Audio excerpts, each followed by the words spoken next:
Jason. Hi. So I heard you went to the salt flats in the uni. Yes, I sure did. Yeah? You look a little bit red there. Were you burned or what? I got a little burned. Yeah? Yeah, the sun's pretty intense in the uni. I actually got a sunburn on my shoulders through a wool sweatshirt and a synthetic long sleeve shirt. Never took either shirt off, but burned on my shoulders through them. It was pretty impressive. Did you travel north to south or south to north? South to north. So, Which is a little bit of an atypical way for people to travel. People usually travel north to south, and probably would be my suggestion of what to do. It's about the same either way. You see all the same things, but I think the trip might be a little bit better north to south. oh, okay. Yeah. So you started with the lagoons then? Yeah, started with the lagoons. There's the Colorado Lagoon, which was really neat. I got to learn what Colorado meant. Colorado is reddish, and not like a type of red. It literally just means reddish, kind of like red. Which makes me wonder why Colorado the state is called Colorado. But anyways, there was the Red Lagoon, and all the lagoons had flamingos in them, and a blue lagoon and a white lagoon, and so many lagoons I don't even remember what they all are. But they were neat. Pretty impressive. Yeah, most of the water was toxic for humans or had odd amounts of like life in them. It's some sort of mycological life that makes the Colorado Lagoon Colorado. Oh, okay. Yeah. But isn't there one spot where you actually get into the water? Yep, there is hot springs. We love hot springs, and we ran into a good one, which we haven't vlogged about yet, I'm sorry, but it's coming, you're just gonna have to hold on. And anyways, that was in another town. Yeah, they have some hot springs. They're pretty small.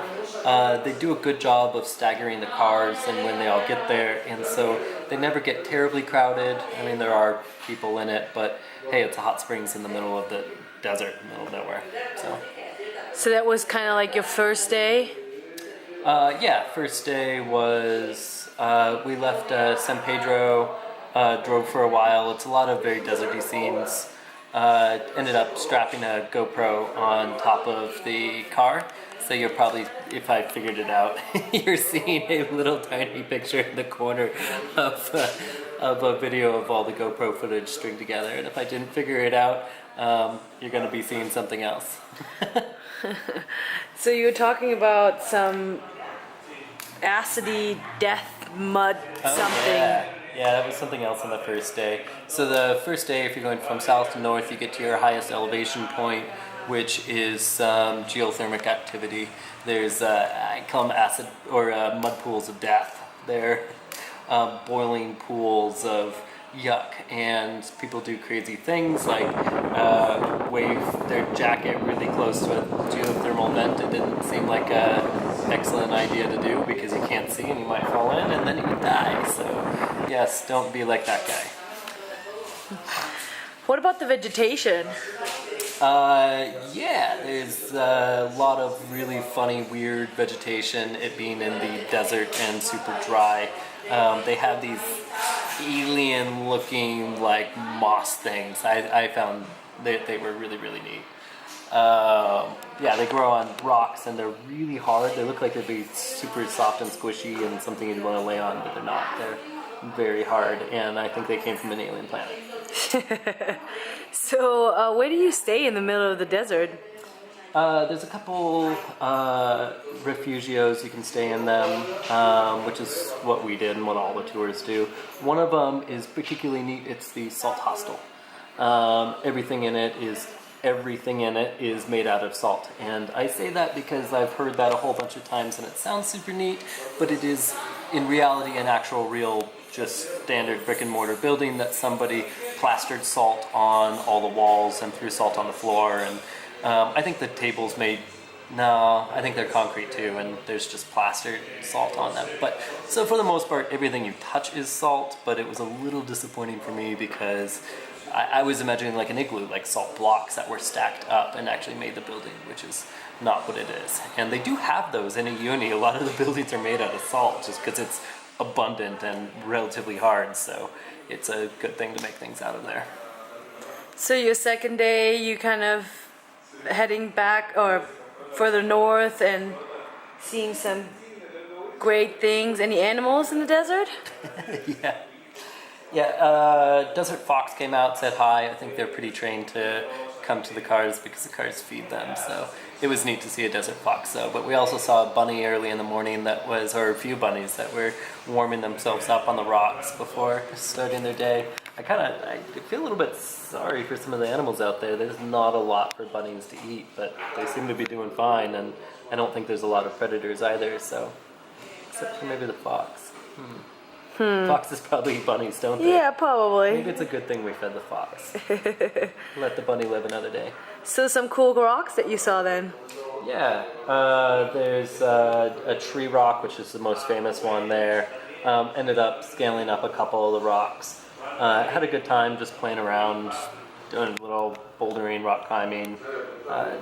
They're neat. Old washed away rocks, and yeah, I don't know what more to say about them. Giant cactuses? Yeah, there's a Oasis. It's in the middle of the salt flat, and it has a whole bunch of cactuses on them. And a really neat thing is the base for the Oasis, the actual island part, is a lot of coral, which, this being in the middle of a large continent in South America, the thought that coral existed there is amazing. I mean, it had to have, because that's what made the salt flats. It was salt water that slowly reduced down, but just the thought of something this far inland had coral growing on it is amazing. This earth is fascinating. I love looking at all the super old coral. It's neat. So talking about coral, tell me about the dead people in the coral. Yeah. There's a place called the Acropolis, and not all the tours go to it, so if you are taking a tour of a uni, definitely ask to go, because some of the tour guides, they just don't even talk about it. It's tour guides from the same company. Didn't take people there, didn't mention it or anything, so it was neat, worth going to. Cost a small amount of money, don't remember what it was, but it was a small amount of money. You go in and it's a old graveyard, so the people that lived around in that area ended up burying some of their religious folk and high up leaders and those sorts of things in old coral. The coral was naturally hollow on the inside, and so they buried them in there. And they call them mummies. They're not really mummies. They're just skeletons to me. But yeah, it was neat to go and see all the old artifacts with them, and the landscape looked very foreign, very foreign. A lot of the landscapes there, they look like something off of like a Chronicles of Riddick movie or something. They look like some foreign planet. And that being said, I took a moon picture. This picture is in full color, and I was just walking along. I was like, wow, this really looks like we're walking on the moon. I'm gonna take a moon picture. So now to the most exciting part. Of course, everybody talks about the perspective pictures of Uyuni and how the typical pictures that tourists are taking. So would you say that's a pretty cool place to go and take pictures? Definitely. So the trek through the actual salt flat. So most of the time you're doing the tour, you're not in the salt flat, you're in the desert. But the actual salt flat is so neat for perspective photos because you can't tell how far away people are. When you jump, it looks like you're jumping really high. There's a lot of really neat photos where people will ride dinosaurs and all sorts of things. These are some of the ones we took.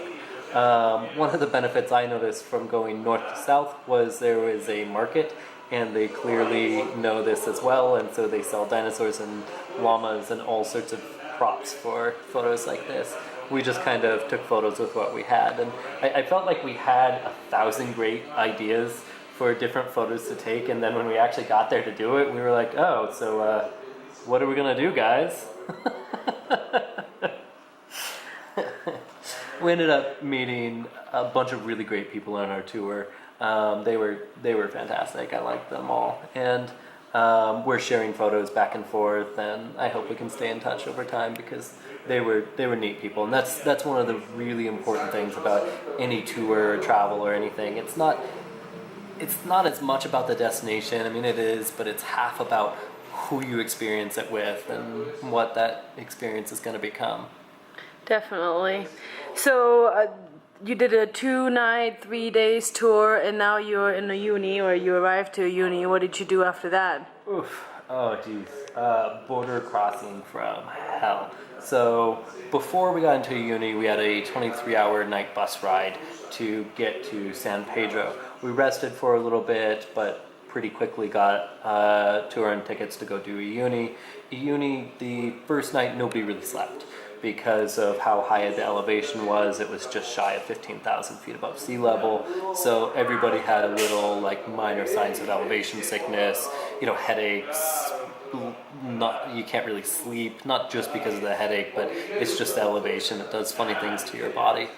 After that, after the 23-hour bus ride, then not sleeping really well. The next day we got up really early, like 4 in the morning, to go see the sunrise, which was nice and worth it, despite I was one of the people who voted no and got voted out. So after that we get to a uni and we have another 8-hour bus ride to get to the Chilean border. And Argentinian border. To the Argentinian border, yeah, thank you. That 8-hour bus ride dropped us off at 4 in the morning, and we had to wait for 2 hours for the border to open to go across, find another bus, which was a 6-7 hour bus down to here in Salta. So we were both pretty ragged and tired. I wanted to film this video a couple days ago, but yeah, we were pretty tired. And now today we have another 24 hour bus ride to get over to Oasis Falls that has 2 different transfers in it. So yeah, it's a lot of moving and going. These are very large countries and difficult to cross. And one note about that is if you're going to be coming down here, you can get cheaper plane tickets that are about the same price as these horrible bus rides. You just have to get them 6 weeks in the future. And with how we travel, we don't really like to travel with a plan and be stuck to plane tickets like that. So yeah, it's one of the prices you pay. Cool. Well, do you want to add anything else to this amazing journey that you made to uni, or just tell the people to... Yeah, uni was great. I mean, it was really fun. Take layers of clothes is what I would say, because especially the high up parts, they were really cold and windy, but then during the day and the lower in elevation parts, they got quite warm. This time of the year, which is late November now, passes so quickly. Sweatshirt, long sleeve unders, and coat would be what I would bring. Swimsuit, of course. All right. Well, stay tuned and look forward to our next miserable bus ride to Oasis Falls, and we will try to vlog part of it. One thing to add. We helped some other gringos that were from... Where were they from? Australia? No, England. England? Yeah, okay. We helped other gringos from England buy bus tickets because they didn't know, couldn't speak enough Spanish, whatever. So Mai did most of translating, and I was very proud of it. Well, okay. Peace out, everybody.